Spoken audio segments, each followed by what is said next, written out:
we have to start, of course, with the main event. We have to start with Alex Volkanovski. There was so much said going into this fight.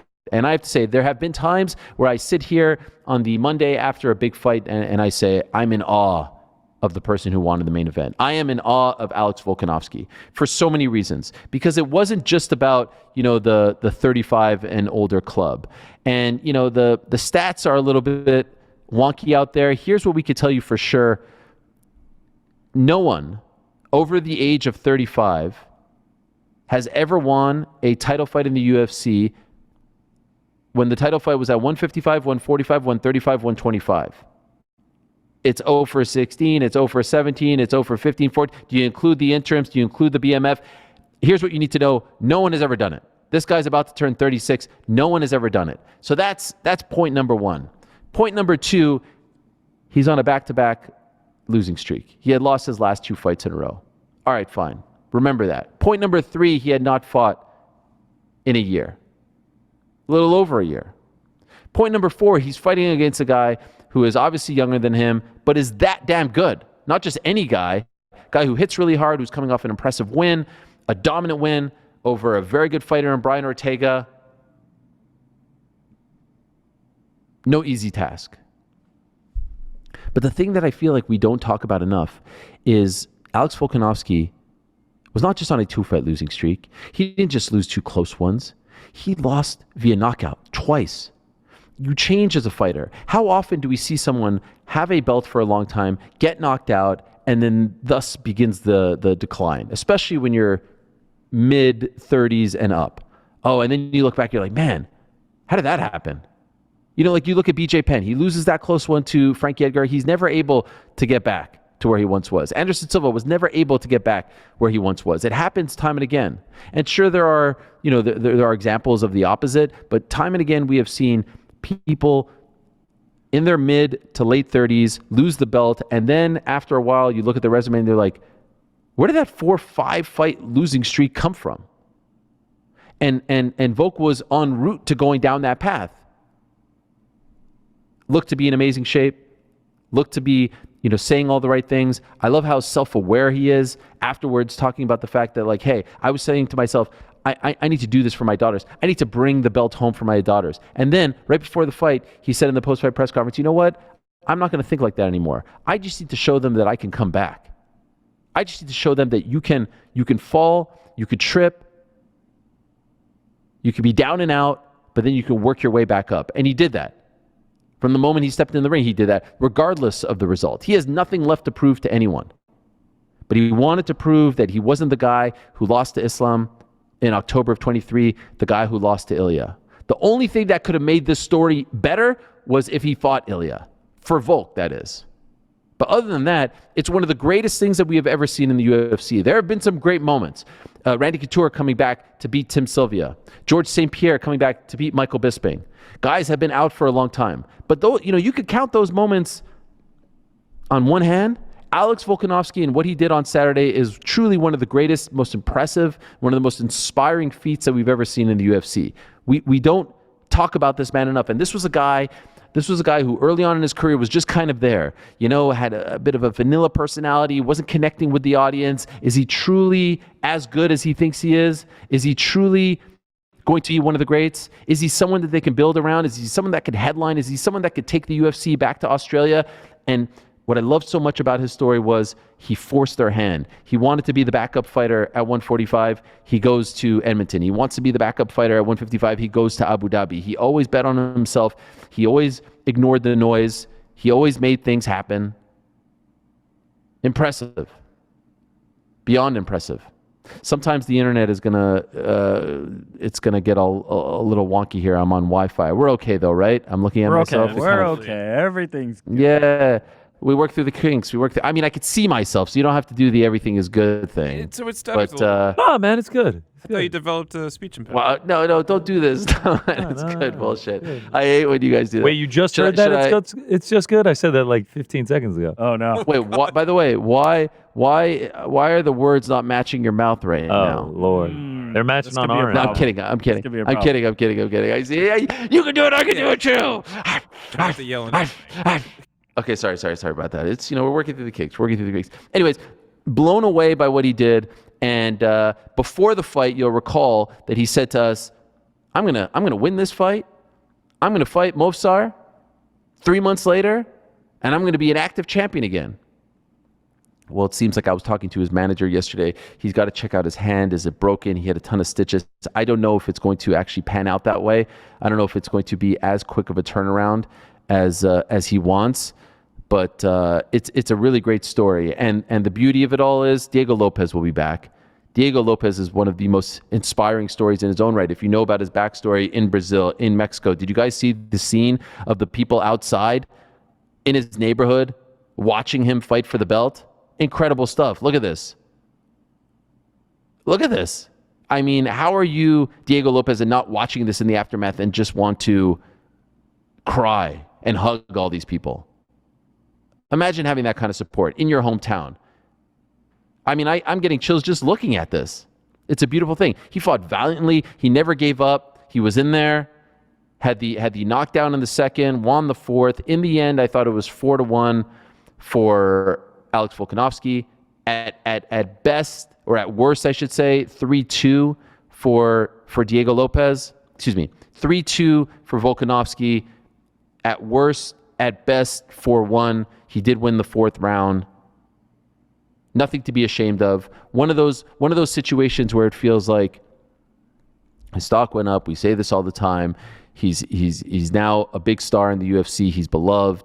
He's a contender. And, we'll get to it in a moment, but I would love to see him fight Yair Rodriguez because of everything that happened on Thursday and because of the backstory there. Now, we had the 3PAC post show on Saturday. This is what we'll be doing moving forward. You guys wanted it. We delivered. So I didn't get a chance to talk to the boys in the back about what transpired. You guys did the watch party, but you had some time to digest what Volk did. I see you rocking the Alex Volkanovski Engage t-shirt there. T-shirt cursed Mr. dead. GC? T-shirt cursed dead. 35 and up cursed dead. Drake cursed dead. What All other the curses dead? died? Yeah, a lot of That's it. curses. He got rid of a lot of curses. To beat the T-shirt curse, I think might be the biggest one. Yeah, Volk. I had people in my By the DMs way- being like, "Could you please wear a Diego Lopez shirt?" I was like, "Nah." Was it We're not? good with I the think it boy. was called the merch curse, right? Yeah, it was just straight up merch curse. But yeah, shout out to Yeah, Engage. How- Ashbel Castro. We had a guy on Boys in the Back say, "Please wear the Volk shirt" because he wanted Diego to win. Yeah, Unfortunately, Wow. didn't work. That's Volk messed beats up. all curses. I'm assuming there's no real debate to be had here. I'm assuming you guys agree with everything that I said. It's one of the most amazing things that we've ever seen, and the guy is just beyond inspirational at this point. Not only that, to come out there in that first round and just be willing to get in the pocket and just trade massive shots with him. Just like, chin ain't gone. I'm not afraid of this. I'm going to bring the fight to him as well. I'm not scared of his power. I know he's a dangerous guy, but I'm willing to go all 25 minutes. I'm willing to put it on the line. And just this incredible performance, and then to get on the mic afterward, adversity's a privilege. It's amazing to bounce back like that. It was it was a complete performance from the start of the fight all the way to getting out of the octagon. It really was incredible. This could have gone one of two ways. There were two ways this was going to go. This was either going to be, man, Volk is done. Like, Volk is washed. Look, he's lost to these guys. It's over. The run on top was great. And I think MMA fans are willing and ready to kind of do that very quickly these days. Or it was going to be, and I think Connor and I were both on this corner, but correct me if I'm wrong, Connor, if I'm not speaking for you, but we felt like losing to the number 1 and number 2 pound-for-pound guys doesn't really tell you where Volk is at. You need a fight like this in order to understand where Volk is truly at. Against a top featherweight who isn't Ilia Topuria, who's blistering hot, knocking out everybody, knocking out Max Holloway, and Islam Makhachev, who is the number 1 pound-for-pound guy indisputably. Like, he is just the best right now. And so I wanted to see Volk's level, and what we saw was a guy who is still probably, now that Ilia has left the division, the best featherweight on the planet. And it was back to normal for the king of the featherweights. I would love to see that fight again. I really would. Lopez. I think Alex Volkanovski or deserves Topuria. it. No, Topuria versus Volkanovski. Yeah? Like, I would wouldn't love mind. to see that fight again, but I don't think we're ever going to see it. I think the weight cut, unless Volk moves up to 155, and I don't know why he would at this point, it just seems like Volk deserves it. He was champ for so long in 145. He deserves to fight the guy who beat him, who took the belt away from him, but it's just not going to work out, and that's fine. How eerie is the mirroring of the Conor McGregor thing for Topuria? Topuria comes in, beats the guy, makes it look easy, goes up to 55. Now the guy, Jose Aldo, at that time, goes back, wins the title in that division, the same way Volk won the title in that division. It's crazy. How crazy. The parallels of Ilya and Conor's story, and then also like the subsequent what Aldo and Volkanovski did in the aftermath of it, showed that they were still the best at that, but they got caught by the guy. They got caught by the guy at the time. Also, Aldo, 8 title victories in the UFC. That was Volk's 7th, so he's getting really close. I think you'd start to have that conversation. We did this on Saturday. We don't have to do it again. Like the strength of schedule, I think is starting to look better for Volkanovski. But if you include the WEC title fights, then maybe Aldo is still a little bit ahead of him. It's fine. It doesn't matter. No one really cares. They're both incredible. They're both Hall of Famers. But it's just an amazing thing because, let's be honest, after the Topuria fight, everyone wrote him off. Everyone said that he made a huge mistake. A, fighting Islam on short notice. B, coming back so quickly against Topuria just, 3.5, 4 months later. Takes the year off. Starts talking about, should I come back? Should I not come back? Do I still have it? Retirement, all that stuff. And usually, and that's another thing I didn't mention at the top. Usually, how many times have we heard guys talk about that before a fight, and then they show up and they lose, and then they retire? Like usually and Dana talks about this all the time too. Usually when you say, I'm starting to consider, my foot is out the door, it might be the end, I'm having thoughts, I'm having doubts, it is the beginning of the end. And he looked nothing like a guy who was at the beginning of the end. He looked shredded. He looked amazing in the first round. He looked great in the second round until the very end, rebounded very nicely in the third, finished strong in the fifth, was smart enough. The one thing we don't talk about Volk, tremendous fight IQ, did not engage in the final 15 or so seconds when Lopez tried to do the Max Holloway thing almost exactly a year to the day of UFC 300 when he did it against Justin Gaethje. It was just a virtuoso performance. And Engage has a shirt. They have a Volk shirt, which they sent to me. I think you have it as well, GC. Earn, not given. It's a Volk shirt. Adversity is a privilege. Is like that. It's right there. Adversity is a privilege. Boom, no, they've already made it. They've already made it. You can buy it right now. Yeah, you can buy it on the Engage website right now. Adversity is a privilege with a picture of them on the back. Yeah, they got right on that. And it's like only available for like 48 hours or something like that. Yeah, they stay on top of it. Brilliant. Now, do we all agree it's going to be Movsar? It has to be Movsar, right? And his coach seems to be signaling toward that. I guess that's it.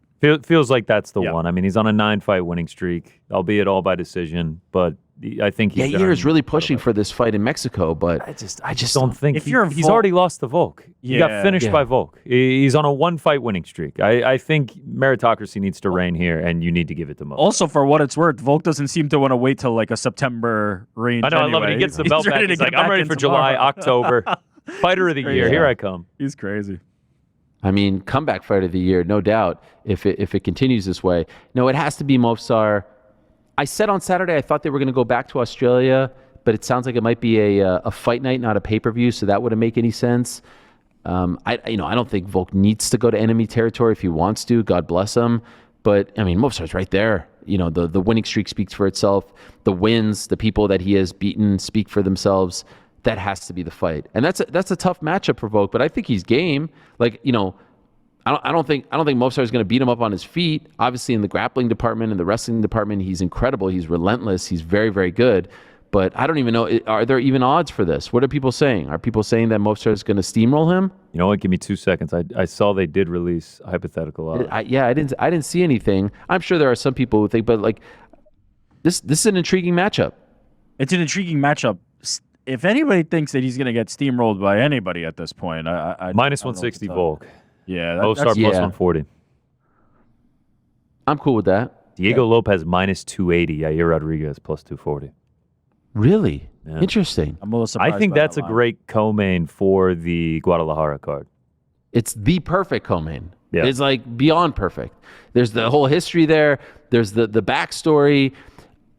One of the guys, Marco Beltran, who's at the center of all this, did an interview with Tarzan TV MMA, I do believe, and Andy, who's turned into not just one of the best TDs in the history of the internet, also one of the best interpreters and translators in the history of the internet, translated the whole thing for us.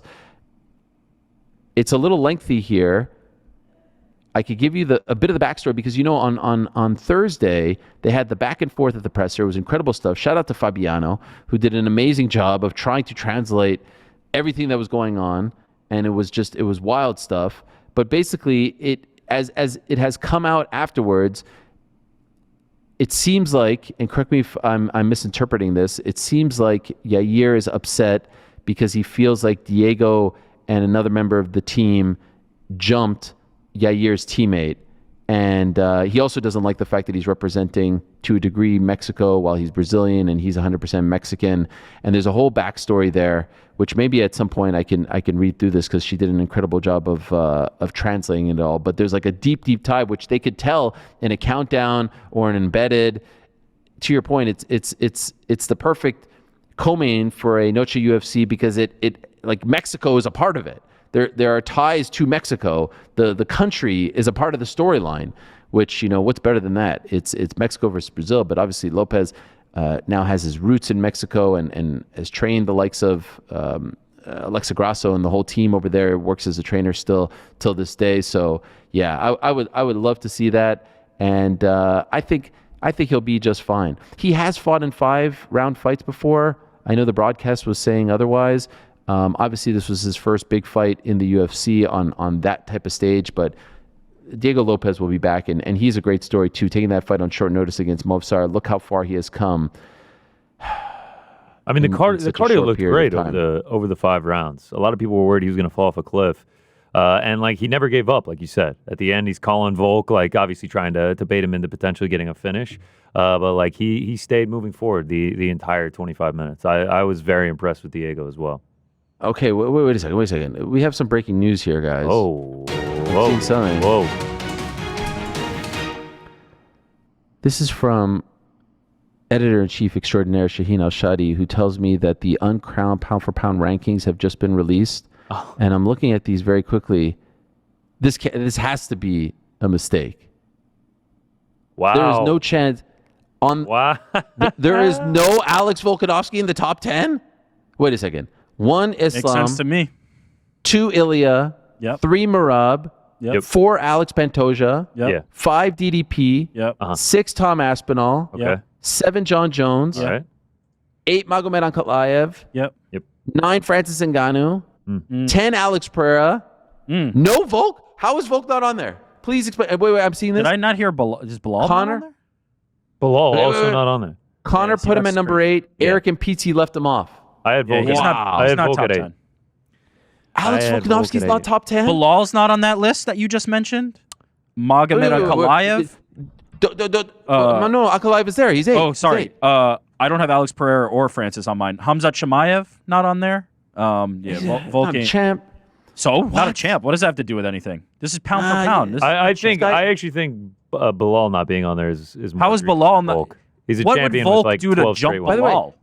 By the way, don't move the goalposts here. This is not a Bilal discussion. How is Volk not a top 10 pound for pound I fighter? had Volk at number 8. I'm saying that Bilal is not even on this. this list. How could Volk even get ahead of him? Volk's not. But my point Bilal's is, not, Bilal and Volk should be on this list. I agree with you. I've got I agree Bilal with you. on mine. I actually No Where's Volk. Volk? I don't We're have talking about Francis. Alex Volkanovski. I don't have Francis or Pereira. I don't have I have Francis Bilal or and Pereira. Volk Yeah. instead. Yeah. I would agree with you, GC. Wait, you don't have think those Hamza? two should be in the top 10. I'm looking at the top 10 right now. I do have Hamzat. I do have Hamzat. Oh, I do have Hamzat. So- You know what? Wait, but if you don't, I might if you not don't have have Francis, Bilal. Yeah, I might not. I'm talking about all this disrespect. See, this- I might not again, have Bilal. as in the Now, chat, Volk. Volk. I've got a perfect list, and Pizzi, the other Yeah. one to not have Volk Yeah. on, also has probably a perfect Uh-huh. list. This is All right, crazy. my defense, I sent this to the man in the hat at 2:59 a.m. in the Uber home from the watch party. So yeah, I guess I didn't. Are you saying you nailed it in? Guess I didn't fully think it through. You're bearing the lead beyond all this. Vina Jandiroba cracks the top 10. Yeah, baby. Number 10 on the women's Shut pound up. for I mean, there's a lot of people who didn't Got it. have Verna on their list at all for the last couple of rounds. Focus You know. top 10. I'm sorry. He's not. Islam. Islam. How is it? Islam? does not have To- Bilal or Volk. Tell me when I get to somebody he's above. Islam. Yeah. He's not, Keep going. right? No, keep going. Ilya. Yeah. Hamzat. Marab. Is this your DDP. top? You have Khamzat number 3? Oh yeah, easily. Oh, this is crazy. Islam, Ilya, 3, Hamza, Marab, DDP, Pantoja, Jones, Bilal, Aspinall, Magomed. Who just beat... I'll put him over Bilal. No, I'll put him over Magomed. What? Yes. What? What are you talking about? His only two losses. His only two losses were to Islam and Ilya. He almost beat Islam the first time. The second time was short notice, and then he got knocked out by Ilya, who knocks everyone out. In the list, no one else. In the list that is theoretically who would do well if going up weight classes, the guy who lost twice to a guy who's up a weight class, and then to another guy who now is in that weight class as well. Beat him the first time. Does not make that list, unfortunately. That's kind of defeats the entire purpose of pound for pound. Kind of, kills the case. No. Almost beat him the first time. And then second time he lost. But look at the amount of wins and who he beat, and compare that to who Ankalaev beat. And compare it to even who Pantoja beat. Didn't lose. But no, I'm saying he's had draws, he's had this, he's had that. Didn't lose. It's strength of schedule. It's strength of schedule. Yes. Anyway, I don't want to get into a whole pound for pound thing now. Guys is tough. Finding the proper 10 It's not easy. It's not easy. But in my opinion, Volk is like top 7. Thanks for watching this video. Before you go, if you haven't already, hit that subscribe button for us. Also, give us a thumbs up, leave a nice comment. These things go a long way. And while you're here, do check out the rest of the channel. We've got live shows and full interviews, clips, and a whole lot more. We're doing big things here, and we appreciate your support very much.